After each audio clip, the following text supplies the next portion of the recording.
এটা মহামান্য উচ্চ আদালতের তত্ত্বাবধানে কেন্দ্রীয় তদন্তকারী সংস্থা করছে। যা বলার কেন্দ্রীয় তদন্তকারী সংস্থাই বলছে।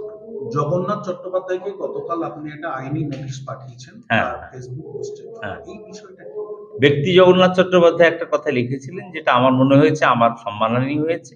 আমি আইনি নোটিশ দিয়েছিলাম আমার আইনজীবীর পক্ষ থেকে।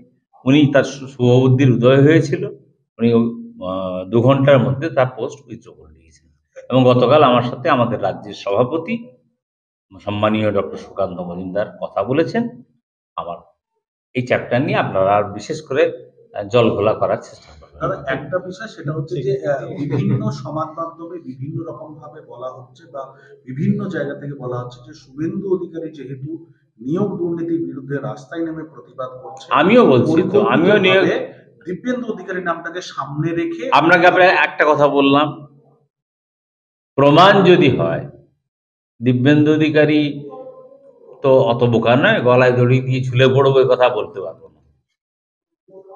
আমাকে যে সাজা ভারতবর্ষের সংবিধানে প্রদত্ত সাজা, বিএনএস নতুন আইনে যে সাজা দেবে সেই সাজা মাথা পেতে দেব। আপনি কি কোনো সুপারিশ করেছিলেন?